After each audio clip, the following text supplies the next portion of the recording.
प्रदेश सरकार ने नगर निकाय चुनाव में महिलाओं के लिए 36% नगर निगम और 34% नगर पालिका नगरीय पंचायत सीटें आरक्षित। पौड़ी भाजपा जिला अध्यक्ष सुषमा रावत ने इसे महिला सशक्तिकरण की दिशा में महत्वपूर्ण कदम बताया।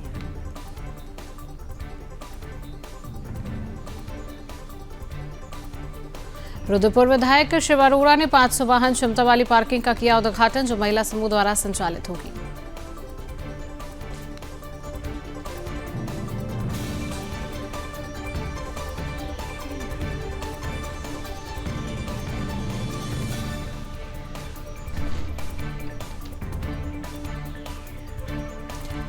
पौड़ी पुलिस ने पॉक्सो एक्ट के फरार आरोपी को किया गिरफ्तार, न्यायालय में पेश किया। लैंसडाउन पुलिस ने मुखबिर की सूचना पर कार्रवाई की। पुलिस ने समुदाय से संदिग्ध गतिविधियों की सूचना देने की अपील की।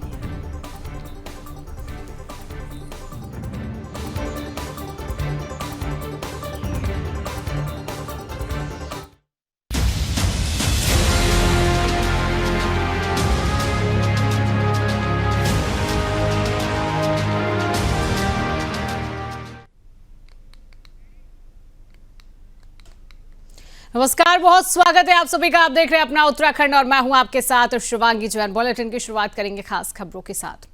नगर निकाय चुनाव में प्रदेश सरकार द्वारा जारी आरक्षण सूची में महिलाओं की भागीदारी बढ़ाने का महत्वपूर्ण कदम उठाया गया है।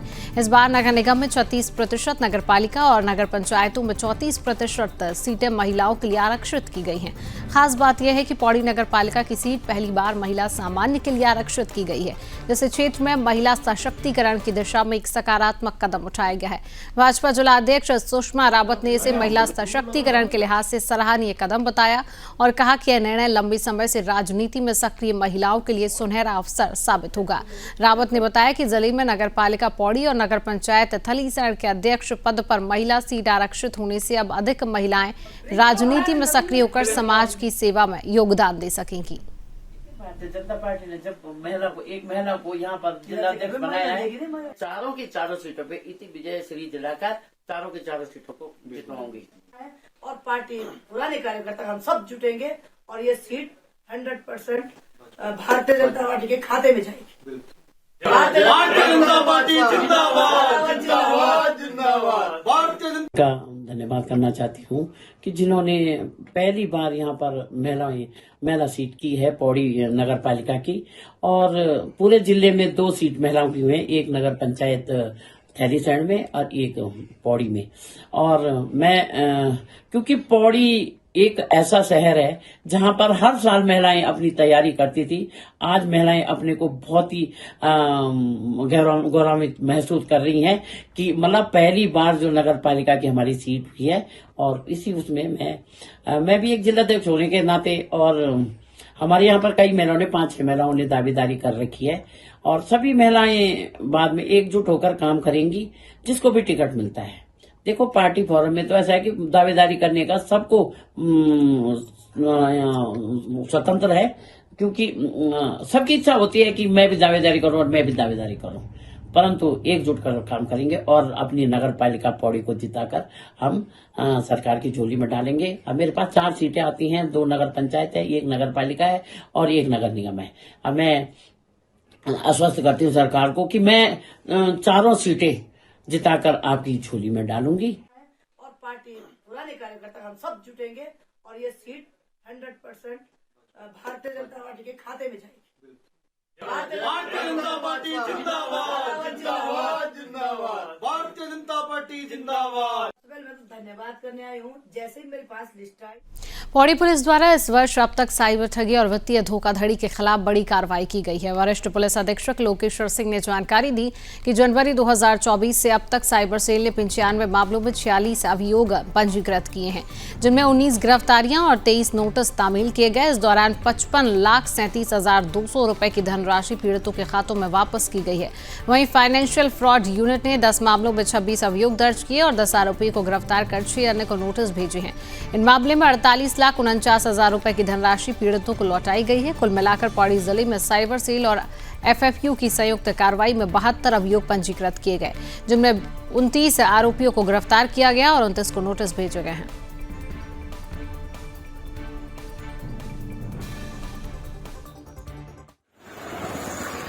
जनपद पौड़ी गढ़वाल की पुलिस के द्वारा लगातार फाइनेंशियल फ्रॉड व साइबर फ्रॉड के विरुद्ध कार्रवाई करते हुए कुल 72 मुकदमे वर्ष भर में पंजीकृत किए गए हैं, जिसमें कुल 58 अभियुक्तों के विरुद्ध कार्रवाई भी की गई है और कुल 1 करोड़ 3 लाख की धनराशि विक्टिम्स को वापस करवाई गई है। मेरा समस्त जनता से अनुरोध है, यदि आपके साथ किसी भी प्रकार का कोई फाइनेंशियल या साइबर फ्रॉड हो जाता है तो उसकी आप शिकायत 1930 के टोल फ्री हेल्पलाइन नंबर पर अवश्य दें और निकटतम पुलिस स्टेशन में भी इसकी शिकायत अवश्य करवाएं। आप कभी किसी भी प्रकार की कोई ऑनलाइन ट्रांजैक्शन करते हैं तो उसका सत्यापन अवश्य करवाएं और सत्यापन करवाने के उपरांत ही अपनी ट्रांजैक्शन को करें।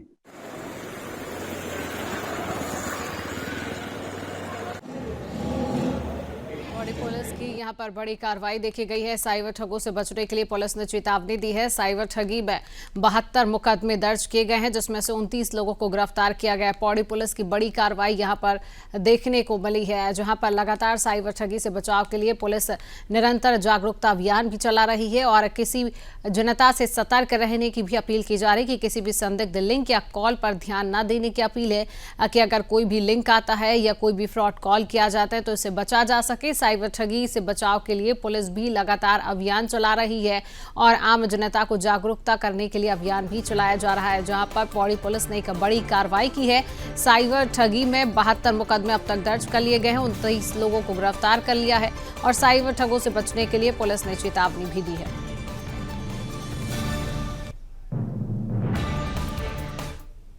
14 दिसंबर को जनपद पौड़ी के सभी न्यायालयों, मुख्यालय पौड़ी, कोटद्वार, श्रीनगर और लैंसडाउन में राष्ट्रीय लोक अदालत का आयोजन किया गया है। जिला विधिक सेवा प्राधिकरण के सचिव अकरम अली ने जानकारी देते हुए बताया कि इस लोक अदालत में कुल 643 वादों का निस्तारण किया गया, जिनमें 1,68,54,768 रुपए की धन वसूली की गई है। सचिव अकरम अली ने बताया है कि वादों के निस्तारण के दौरान कई मामलों में जनता को लाभ पहुंचाया गया और निष्पक्ष न्याय की प्रक्रिया का पालन किया गया। इसके साथ ही फ्री लिटिगेशन के तहत 28 वादों का निस्तारण भी किया गया, जिनमें 22,79,541 रुपए की धन वसूली की गई है। राष्ट्रीय लोक अदालत का उद्देश्य न्यायालयों में लंबित मामलों का निस्तारण करना और आम जनता को त्वरित न्याय प्रदान करना है। इस आयोजन से जनपद में न्याय व्यवस्था को सशक्त बनाने और नागरिकों को लाभ पहुंचाने में भी मदद मिलेगी। जिलावासियों ने इस अवसर का लाभ उठाते हुए अपने मामले निपटाए हैं और इस पहल को सकारात्मक रूप से सराहा है।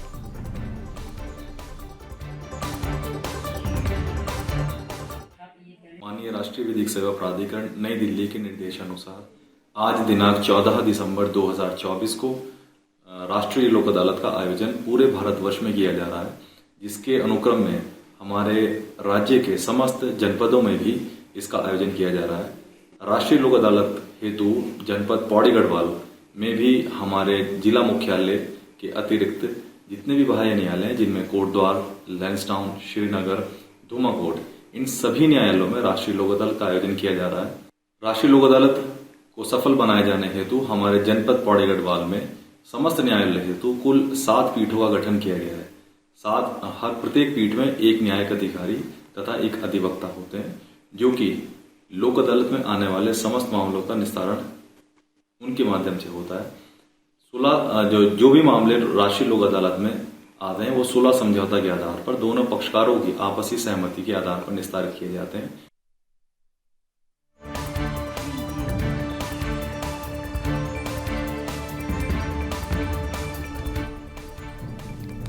जनता को त्वरित न्याय देने की दिशा में बड़ी सफलता मिली है। यहाँ पर राष्ट्रीय लोक अदालत में 22 लाख की फ्री लिटिगेशन से वसूली की गई।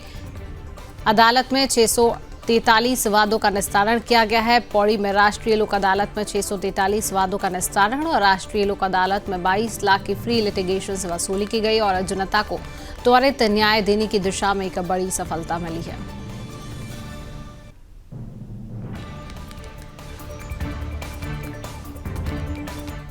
रुद्रपुर में लंबे समय से पार्किंग की समस्या से जूझ रहे लोगों के लिए रुद्रपुर विधायक शिव अरोड़ा ने एक बड़ी राहत दी है। आज नगर निगम के अधिकारियों के साथ मिलकर उन्होंने सब्जी मंडी के सामने सिंचाई विभाग के पास 500 वाहन क्षमता वाली पार्किंग का उद्घाटन किया। इस पार्किंग का संचालन महिला समूह द्वारा किया जाएगा।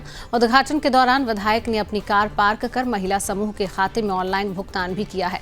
विधायक अरोड़ा ने बताया कि पहले पार्किंग की कमी के कारण क्षेत्रवासियों को काफी समस्याओं का सामना करना पड़ता था और शहर में अक्सर जाम की स्थिति बन जाती थी।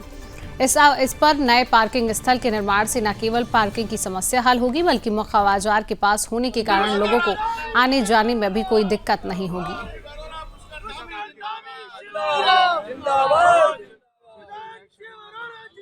देखिए, रुद्रपुर की अंदर जाम एक बहुत बड़ी समस्या है। रुद्रपुर औद्योगिक राजधानी है। रुद्रपुर में विकास की बहुत बड़ी संभावना है और रुद्रपुर में जो जाम की समस्या है, पार्किंग की समस्या है, उससे पिछले 15-20 वर्ष से रुद्रपुर जूझ रहा है।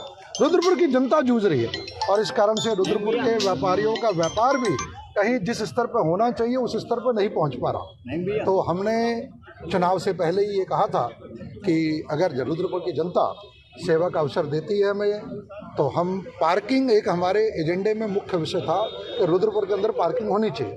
और आज मुख्यमंत्री पुष्कर सिंह धामी जी के आशीर्वाद से जो उन्होंने जिस तरीके से पूरे प्रदेश में विकास की योजनाएं लाके जनता की सुविधा के लिए दी है, तो हमारे निवेदन पर माननीय मुख्यमंत्री जी के आशीर्वाद से रुद्रपुर के अंदर लगभग 400 मीटर लंबी 500 गाड़ियों की कैपेसिटी की आज पार्किंग का शुभारंभ हुआ है। ये जनता को समर्पित हुई है।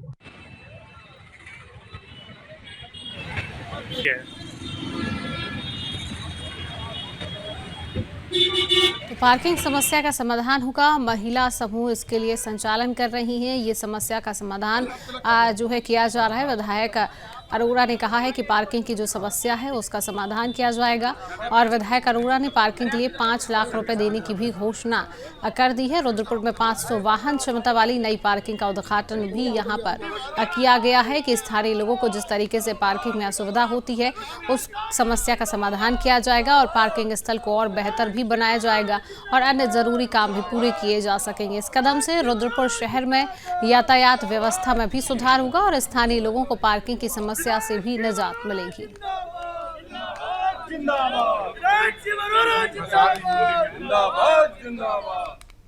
पौड़ी पुलिस ने पॉक्सो एक्ट से संबंधित एक फरार वारंटी को गिरफ्तार कर सलाखों के पीछे भेज दिया है।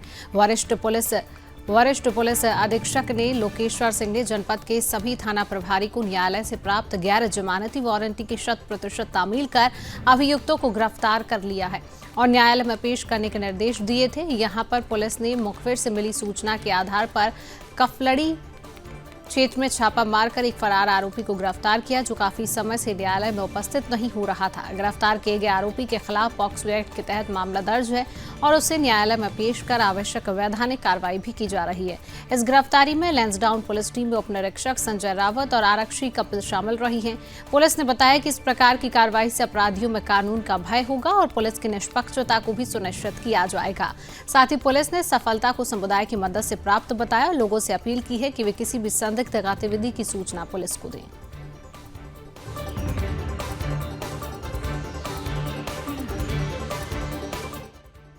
खबर उधम सिंह नगर से है, जहां जिला मुख्यालय में अज्ञात चोरों ने 2 बहनों के घर को निशाना बनाते हुए लाखों रुपए का सामान चोरी कर लिया है। रुद्रपुर कोतवाली क्षेत्र में चोरों ने एक साथ 2 घरों में धावा बोलकर नकदी, जेवर सहित लाखों का माल साफ कर दिया।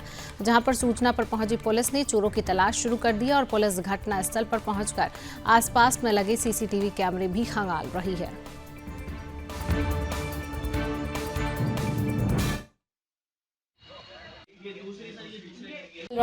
देर रात को कोतवाली रुद्रपुर में सूचना प्राप्त हुई कि पाम ग्रीन सोसाइटी में 2 फ्लैट्स में चोरी हुई है। जब पुलिस मौके पर पहुंची तो उनके द्वारा देखा गया कि दोनों घरों के ताले तोड़कर उनके अंदर तोड़फोड़ की गई है और सामान चोरी होने की भी सूचना प्राप्त हुई है। दोनों ही केसेस में तहरीर प्राप्त करके उस पर विधिक कार्रवाई की जाएगी।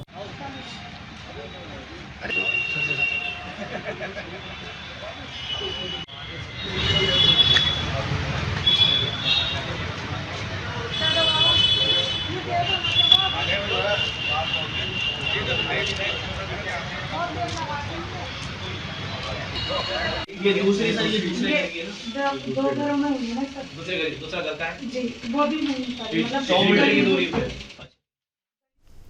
ऊधम सिंह नगर में अवैध नशा तस्करों के खिलाफ चलाए जा रहे अभियान के तहत एएनटीएफ और पुलिस की संयुक्त टीम ने यूपी में 2 नशा तस्करों को गिरफ्तार किया है। पुलिस ने दोनों के कब्जे से भारी मात्रा में अफीम बरामद की है।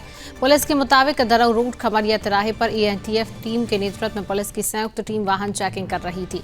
इसी दौरान एक बाइक दरऊ की ओर से आ रही थी, तभी पुलिस को देखकर बाइक सवार दो लोग बाइक को मोड़कर भागने की कोशिश करने लगे। पुलिस ने पीछा करके दोनों को दबोच लिया है।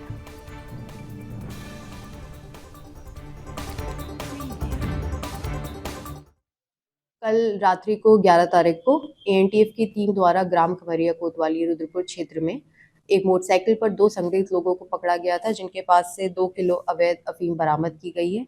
इन दोनों अभियुक्तों का नाम अरविंद सक्सेना और विवेक सक्सेना है। ये दोनों ही बरेली के निवासी हैं और इनको अधिक पूछताछ के लिए कोतवाली रुद्रपुर में मुकदमा पंजीकृत करके विधिक कार्रवाई की जा रही है।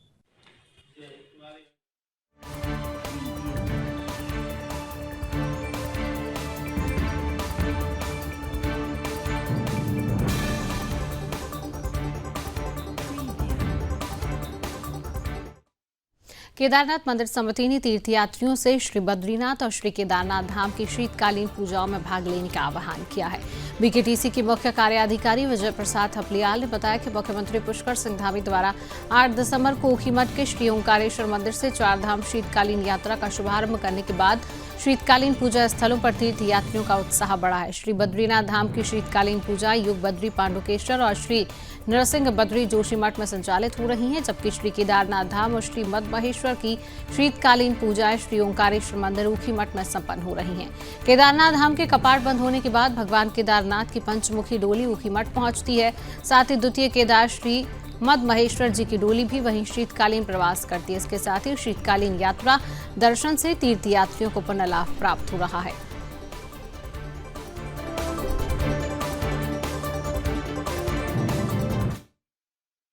हिमालय की दिव्य उपंतिकाओं में उपस्थित दिव्य श्रृंखलाओं में उपस्थित ये भगवान श्री केदारनाथ जी, श्री मदमेश्वर जी, श्री ओंकारेश्वर जी का दिव्य मंदिर।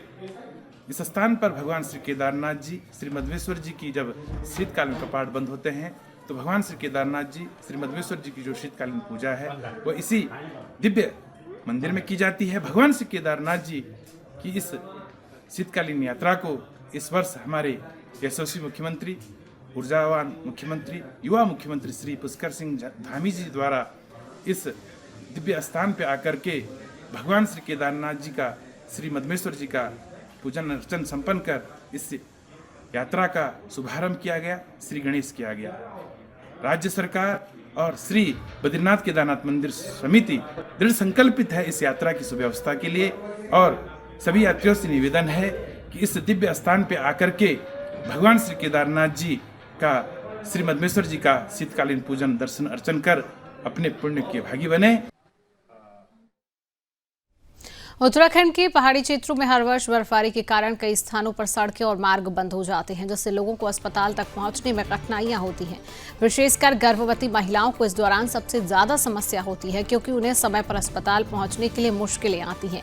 इस समस्या का हल करने के लिए राज्य के आपदा सचिव विनोद कुमार सुमन ने एक महत्वपूर्ण कदम उठाते हुए पहाड़ी क्षेत्रों में रहने वाली गर्भवती महिलाओं का डाटाबेस तैयार करने के आदेश दिए हैं। सुमन ने कहा है कि जिन महिलाओं की डिलीवरी जनवरी और फरवरी माह में होने वाली है, उनका डेटा एकत्रित किया जाए ताकि बर्फबारी के दौरान जिन क्षेत्रों में आवाजाही असंभव हो जाती है, वहां से उन्हें सुरक्षित स्थानों पर समय रहते लाया जा सके। उन्होंने यह भी कहा है कि इस डेटाबेस के माध्यम से प्रशासन को यह सुनिश्चित करने में मदद मिलेगी कि गर्भवती महिलाओं को किसी भी प्रकार की चिकित्सा सुविधा में कोई रुकावट न आए और उन्हें बर्फबारी के कारण होने वाली कठिनाइयों से बचाया जा सके। कुछ ऐसा जो चल रहा हो हमें ना पता हो। जिनकी एक्सपेक्टेड डिलीवरी मार्च तक है, उनके लिए कहा गया है कि आप इस तरह से व्यवस्था बना लें, उनका डेटाबेस बना लें, उनके परिवार से टच में रहें, ताकि डिलीवरी नज़दीक होने पर ऐसा ना हो कि डिलीवरी नज़दीक हो और लेबर पेन हो और फिर महिला आ नहीं सके हॉस्पिटल तक, तो उसको दिक्कत, जच्चा बच्चा को दिक्कत हो सकती है। उसके लिए कहा गया है कि व्यवस्था बना लें और ऐसे लोगों को कहीं ऐसी जगह रखें जहाँ पर बर्फबारी से कोई रास्ता बंद होने की संभावना ना हो। उसके लिए रहने की व्यवस्था जो भी गवर्नमेंट के एकोमोडेशन है वहाँ पे कराया जाए या उसकी सुविधा अनुसार अन्य व्यवस्थाएं की जाएँ। सर सुरंग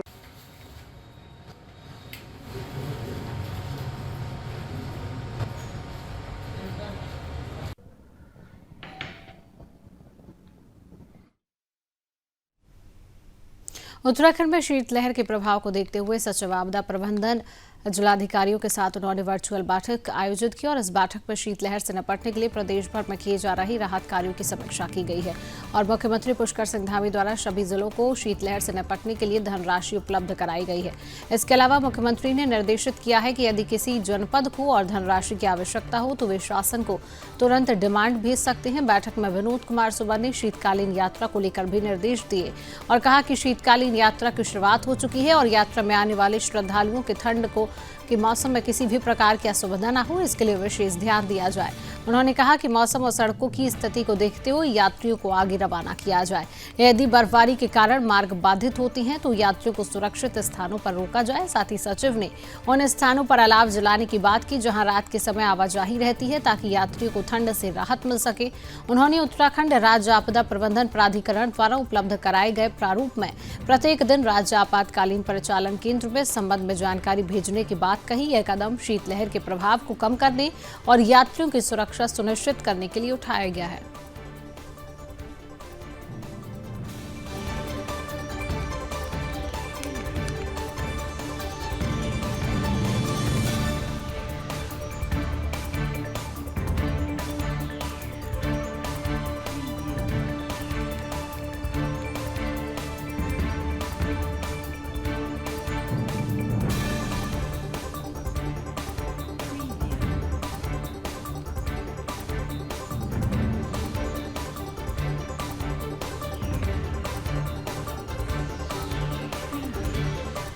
सात दिसंबर को सेलाकुई में राघवेंद्र नामक व्यक्ति के घर से चोरी की घटना सामने आई जिसमें चोरों ने घर का ताला तोड़कर करीब 6 लाख रुपए की ज्वेलरी चुरा ली थी।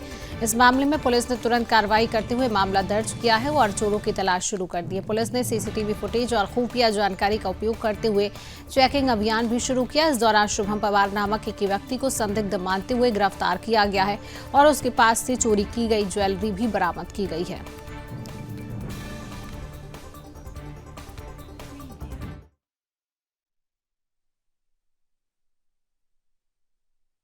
जेब में एक व्यक्ति है, सीनियर सिटीजन है और उसका घायल अवस्था में पड़े, जिस पर पुलिस मौके पर पहुंची थी, अस्पताल उसको ले जाया गया था, लेकिन अस्पताल घोषित हो गए तो वो चीजें इंटैक्ट पाई गई थी और ऐसा कुछ नहीं लगा था वहां पर कि फोर्स एंट्री हो, मतलब कि दरवाजा तोड़कर या ग्रिल तोड़कर या किस तरह जो चीज स्पष्ट हो पाई थी कि घर से कोई वैल्यूएबल नहीं गया है, ना उसका कोई प्रयास है।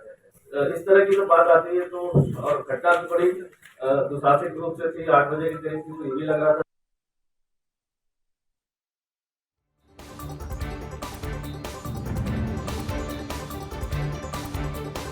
पुलिस पर फायरिंग की गई, आरोपी घायल है। बदमाश पर कई मुकदमे भी दर्ज किए गए हैं। चोरों की आरोपी को पुलिस ने पकड़ लिया है। तस्वीरें लगातार आपके सामने हैं और इस एसएसपी देहरादून ने जानकारी देते हुए बताया है कि इस पर कई पहले भी अपराध दर्ज किए गए हैं, कई हिस्ट्री शीटर अपराध यहां पर दर्ज हैं और बताया कि लक्ष्मण पर पहले भी क्लेमेंट टाउन थाने में कई मुकदमे दर्ज हैं और वह एक हिस्ट्री सीटर अपराधी है। पुलिस अब इस पूरे मामले में आगे की कार्रवाई कर रही है और इस घटना से पुलिस की तत्परता और चोरों के खिलाफ कार्रवाई में लगातार सफलता भी मिली है।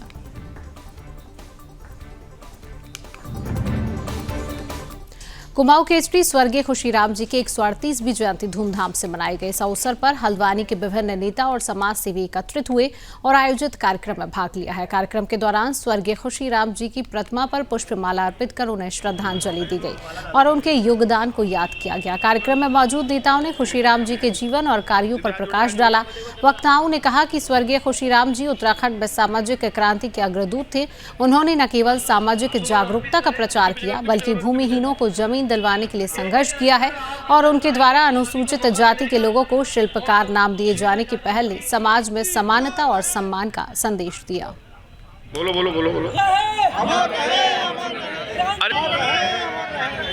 एक मिनट देखिए, आप लोग इधर देखिएगा, इधर देखिए सोलो। खुशीराम जी अमर रहे, वंचितों शोषितों के मकसद खुशीराम जी अमर रहे। पीछे करो हाथ। हाँ हाँ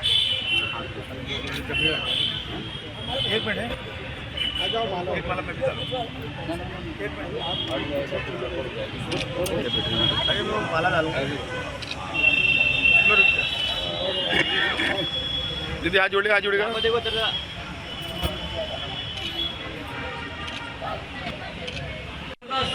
सुमन अर्पित करें। ऋतु पीछे करो, ऋतु पीछे करो, ऋतु पीछे।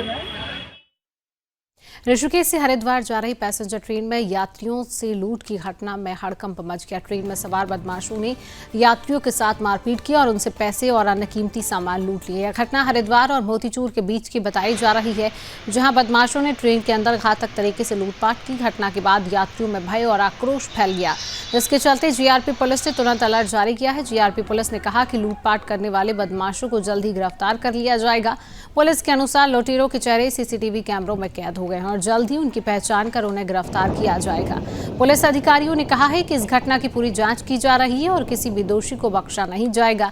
उन्होंने यात्रियों से अपील की है कि वे किसी भी संदिग्ध गतिविधि के बारे में तुरंत पुलिस को सूचित करें। यह घटना ट्रेन यात्रा की सुरक्षा को लेकर सवाल खड़े करती है और पुलिस इस पर कड़ी निगरानी रखे हुए है। लूटपाट की इस घटना ने ट्रेन यात्रियों की सुरक्षा को लेकर गहरी चिंता भी पैदा कर दी है और पुलिस अब इस पूरे मामले में तेजी से कार्रवाई कर रही है।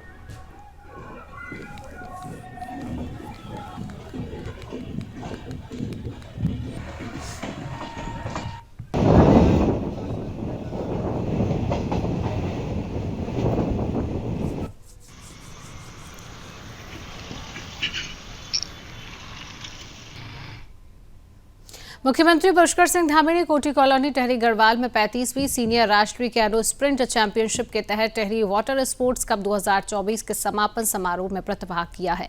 मुख्यमंत्री ने इस अवसर पर मेडिकल कॉलेज नई टेहरी की सड़कों का हॉट मिक्सिंग का काम करने और नई टेहरी में मल्टी पार्किंग निर्माण कार्य करने, जिला मुख्यालय में खेल मैदान का निर्माण करने और टेहरी चंबा क्षेत्र हेतु 50 साल के दृष्टिकोण से जायका से पेयजल पंपिंग योजना का निर्माण कार्य करने की घोषणा की है।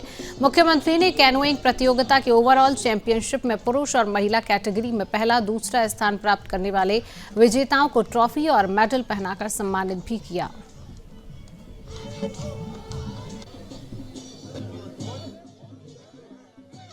हमने प्रदेश में खेल और खिलाड़ियों को प्रोत्साहित करने के उद्देश्य से हमने नई खेल नीति लागू की है और इस नीति के तहत अब हम राष्ट्रीय और अंतर्राष्ट्रीय स्तर पर पदक जीतने वाले खिलाड़ियों को आउट ऑफ टर्म नौकरी भी दे रहे हैं। मुख्यमंत्री खेल विकास निधि, मुख्यमंत्री खिलाड़ी प्रोत्साहन योजना, मुख्यमंत्री उदयमान खिलाड़ी योजना, खेल किट योजना जैसे अनेक कार्यक्रमों के माध्यम से हम खिलाड़ियों को प्रोत्साहित करने का काम कर रहे हैं। साथ ही उत्तराखंड खेल रत्न पुरस्कार, हिमालय खेल रत्न पुरस्कार प्रदान कर खिलाड़ियों की योग्यता को सम्मानित भी कर रहे हैं। फिलहाल के लिए इस खास बुलेटिन में इतना ही। देश और दुनिया की तमाम खबरों को जानने के लिए आप देखते रहिए सुदर्शन न्यूज। जय हिंद।